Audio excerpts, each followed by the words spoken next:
Hi guys, good morning. Vitamin D வந்து கம்மியாக இருந்ததுனால தான் நான் வந்து ஃபுட் ஸ்டைல் லைஃப் ஸ்டைல்லாம் சேஞ்ச் பண்ணேன். இந்த ஆக்டிவிட்டீஸ் எக்ஸசைஸ்லாம் நான் பண்ணேன். ஸோ என்னோடய பீரியட்ஸும் பார்த்திங்க அப்படின்னா ரெகுலர் ஆயிடுச்சு. நான் வந்து பார்த்திங்கன்னா டாக்டர்கிட்ட வந்து போயிட்டு தான் இருந்தேன்.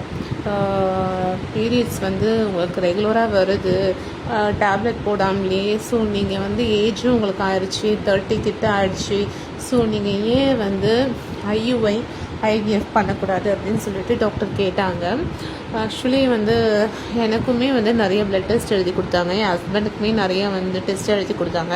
ஸோ உங்கள் 2 பேர் பாடியிலையுமே வந்து எல்லாமே நல்லா இருக்குது, கரெக்டாக இருக்குது. ஸோ நீங்கள் வந்து இப்போ பண்ணுறது தான் பெஸ்ட்டு.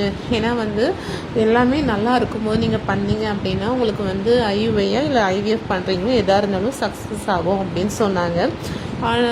நாங்கள் வந்து அந்த டைம் என்ன சொன்னேன் அப்படின்னா, ஓகே நான் வீட்டுக்கு போய் டிஸ்கஸ் பண்ணிவிட்டு வந்து சொல்கிறேன் அப்படின்னு நான் சொன்னேன். என் ஹஸ்பண்ட் வந்து நீங்கள் வந்து நம்ம பண்ணிக்கலாம் ஐவிஎஃப் அப்படின்னாங்க. ஆனால் நான் வந்து ஒத்துக்கவே இல்லை.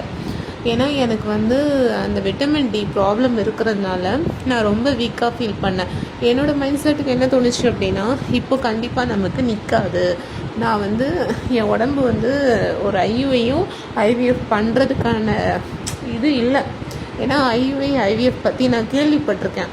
அது எப்படி பண்ணுவாங்க, அதோடய ப்ரொசீஜர் என்ன, எல்லாமே எனக்கு முன்னாடியே தெரியும். ஸோ அதனால் எனக்கு அதில் பண்ணுறதுக்கு விருப்பம் இல்லை. ஏன்னா அதை நான் பண்ணணும் அப்படின்னா என்னோடய பாடி வந்து நல்லா இருக்கணும். ஸோ நான் இவ்வளோ வீக்காக இருக்கும்போது நான் இப்படி பண்ணால் அது கிளிக் ஆகாது, என் பாடியுமே தாங்காது அப்படின்ற ஒரு மைண்ட் செட்டில் நான் இருந்தேன். ஸோ நான் என்ன சொன்னேன்னா என் ஹஸ்பண்ட் கிட்ட, இப்போ நான் பண்ணேன் அப்படின்னா அது நிற்காது.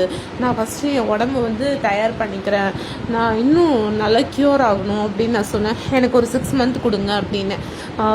2025 நம்ம பண்ணிக்கலாம் அப்படின்னு நான் சொன்னேன். அவங்களும் அதுக்கேற்ற மாதிரி ஓகே சொல்லிட்டாங்க. நான் ஏன் அப்படி சொன்னேன்னா, விட்டமின் டிக்கு வந்து எனக்கு 8 டேப்லெட் கொடுத்தாங்க, வீக்லி போடுறது. அந்த டேப்லெட் பார்த்திங்க அப்படின்னா அந்த டைம் மட்டுமே வந்து எனக்கு கேட்கும்.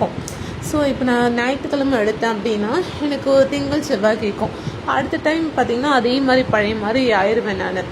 ஸோ அதனால் எனக்கு வந்து அதில் வந்து அதை எடுக்க வந்து இஷ்டம் இல்லை. எனக்கு அந்த ஐவிஎஃப் பண்ணுறது எனக்கு இஷ்டம் இல்லை.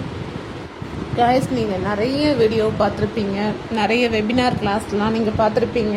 அவங்களோட ஸ்டூடெண்ட்ஸ்லாம் வந்து அதில் ரிவ்யூ பண்ணியிருப்பாங்க. என்னென்னா நிறைய பேர் பார்த்திங்கன்னா ஃபுட் ஸ்டைல் தான் வந்து ஃபாலோ பண்ணி தான் வந்து அவங்க வந்து ப்ரெக்னெண்ட்டே ஆயிருக்காங்க.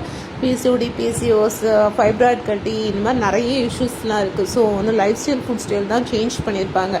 ஃபிசிக்கல் ஆக்டிவிட்டீஸ்லாம் நல்லா பண்ணுங்கள். அதெல்லாம் பண்ணால் வந்து கண்டிப்பாக நீங்கள் ப்ரெக்னென்ட் ஆக சான்சஸ் இருக்குது. நான் ஏன் இதை சொல்கிறேன்